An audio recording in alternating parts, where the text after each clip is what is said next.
Right, Ken, 10.5%. I know we're supposed to be highest 7.5%, if I'm not wrong.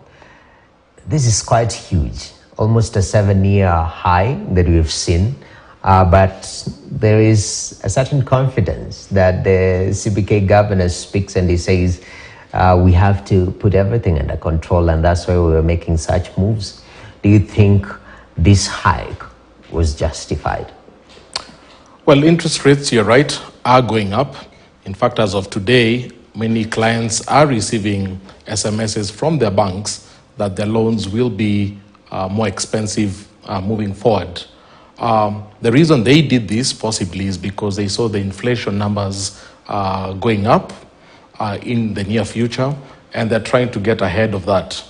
But we have to also ask ourselves what could be generating this inflation. And part of that reason is the taxes that have been added by the government on services. Talk about VAT on fuel, that has made the price of fuel go up. So we're getting the CBK raising interest rates to control inflation, the same inflation that has been generated by the fiscal policy, the treasury policies. So the question we must ask today is there a divergence between monetary and fiscal policy? Are they working at cross purposes? Because anytime taxes are added, inflation goes up, CBK has to raise interest rates. Now, when CBK raises interest rates, the cost of government domestic debt becomes more expensive, which means, again, the Treasury will need to add more taxes to be able to service that debt. So it can become a vicious cycle if we don't get it right. And talking about debt, there is an introduction of a new element, a dollar-denominated bond locally. And the argument there is that it will help, first of all, with our dollar reserves. I mean, getting those dollars that people are saving. But what are the risks accrued to this move should this be taken up? Yeah, that idea was first floated during the nomination of the CBK governor by Parliament.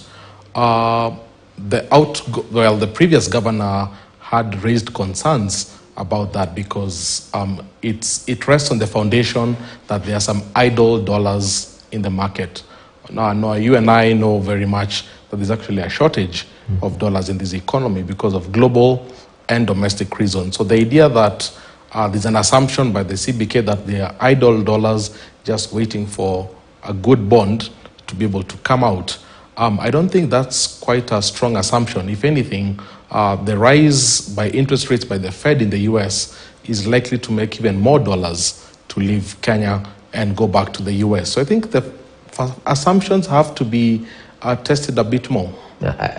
Even that rate hike, I was looking at the numbers by the MPC, NPL to non-performing loans, that is, went up 14.9% from 14.6%. And now there is that element, banks are already taxing individuals with loans. In terms of the credit environment, which is a critical pillar in many sectors, what effect are we expecting? Oh, well, you're right. The asset quality is deteriorating. Non-performing loans are going up.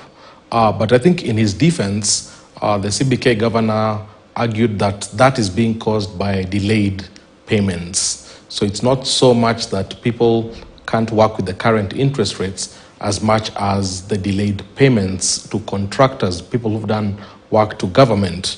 Now, you'll remember there had been a proposal in the Kenya Kwanza manifesto about having a bond for late payment, for delayed payments, about 512 billion.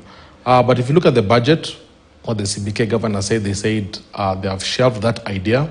What they did is they formed a committee to verify through all those pending bills. So it seems for them that's not a big concern. It's not really Kenyans can't deal with the high cost of interest rates. It's so much as when can Kenyans be paid by the national and county government. So it tells you that a lot of economic activity is tied to government spending, which is what I've said many times in the past, that public spending is a key driver of this economy.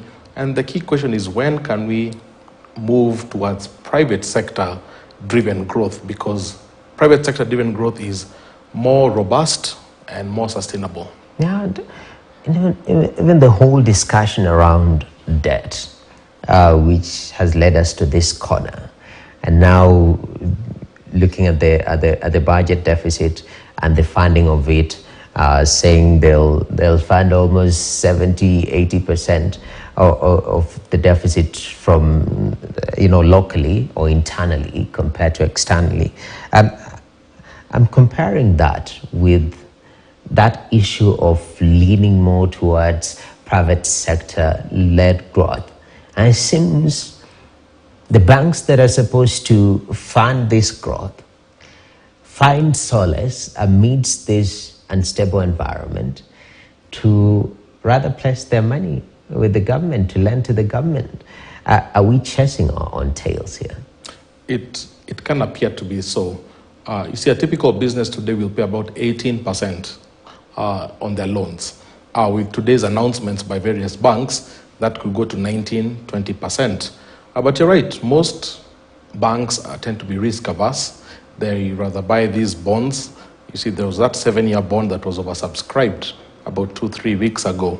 But even the banks have to ask themselves, how safe is it for them to have a huge part of the assets tied to the government? We've seen in other parts of Africa, where in Ghana or in Zambia, where at some point the governments actually buckle. So I think there's still that realization that you have to diversify your allocations. You can't put all your eggs in one basket. Yeah, quite interesting there. I'm looking at, also we had some interesting numbers, the quarterly GDP reports, which is quite interesting. And just to quote the report itself, the economy expanded by 5.3% in the first quarter of 2023, compared to 6.2%, of course, in the corresponding quarter of 2022. And this was supported by the rebound of agricultural activity. Agriculture is the core of our economy. When we experience drought, everything seems to just go lower, and now we have the rains. Things are back up. Talk to me, is there a vision where we'll move from this, the ups and downs, and maybe having rain-fed agriculture as being, our core dependence on this? Well, that is always said in conferences, that we need to move away from rain-dependent agriculture to rain-fed. I think some in the policies, it kind of disappears. But it's good news that the rainfall patterns are resuming. Yes. Agriculture is a big part of this economy. It can create jobs. I would wish to see agriculture being at the heart of our economic strategy, what we call the better economic strategy, because its linkages to SMEs, linkages to trade, even corporates. Many corporates still depend, if you think of the large-scale agriculture that's happening out there. So I hope we get to see more allocations. I hope the sector needs the attention it needs, because as you've seen, just a small improvement in it can make the overall economy and food security actually much, much better. Definitely. And the overall environment is also critical in this whole journey, in an environment where, the rates are being hiked. Now we have Sabasaba today, which is also another factor. Businesses haven't opened. It's a nationwide protest.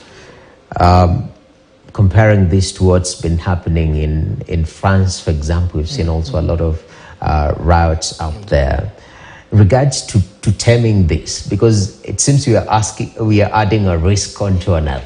Right. An already economically unstable environment that we need to manage, we are adding another political risk to it. I don't know, as an economist, is there a blueprint to this, or it's as generic as it comes and the political class has to sort this out? No, it's very concerning from my perspective as an economist, not least because we have 3 levels of tightening happening right now. We have monetary tightening, which you've mentioned about interest rates going up. We have fiscal tightening, when taxes on basic commodities, whether it's your fuel, whether it's food, those prices are going up. But also we have household tightening. This is when households that are very well off are not really affected by fuel and such, but they choose not to spend because they are very uncertain about their future. So they reduce consumption, which means money circulation reduces. So you have 3 levels of tightening, and now you add a 4th layer of political instability. The opposition leader talking about collecting 10 million signatures by next week. So it creates a cocktail of economic uncertainty, and definitely it's not good for the country. I wish the leaders would sit down and at least make sure the political stability is intact, then start looking at the business environment. How do we reduce taxes? How do we reduce interest rates? How do we encourage households to spend more? Because money only moves when people are consuming and spending. Exactly. And even it raises the question when we have, a situation like we're having today, legitimate reasons to protest within, individual rights. But in terms of the solutions, because the cost of living is high, you're being told, okay, let's protest against this cost of living to calm down. How does that happen? If at all today, the president says we're sitting down, I've agreed with Mr. Odinga that we'll have a chat. Now let's not protest. How soon will this issue be solved? Well, I think the big challenge we have in Kenya, we talk about our fiscal policy, our monetary policy. We never talk about our economic policy. We've never really articulated that. Yes. And I've always said the one day when we can articulate that we want higher standards of living, we want an economy that creates jobs, meaningful jobs, have that as the end game, then ask ourselves, how do we work backwards in our monetary policy, our fiscal policy, our political strategy, until we have that common unifying goal. I feel the folks on the monetary policy have their own objective. The folks in the fiscal policy have their own objectives. The political actors have their own objectives. So we don't have a unified goal. And I think that comes now back to the presidency as the symbol of national unity to articulate our future of an economy that creates jobs. Okay. Ken, I don't know whether you'll be driving straight to town, but you're telling me you're thinking about that. but thank you very much for your input. Thank you very much. Really appreciate you taking time to be with us. And as we always say, don't do anything that we didn't do, all right? A good one, yes. Well, that's where we put a full stop to our chat today, and that's how we close the week right here on Business Today. Wow. I know it's cold, but we are colder. My name is Noah Kipkimboy. Up next, we have Mbuya KTN. Stay tuned. Have yourself a beautiful and marvelous weekend. Let's meet next week. God bless.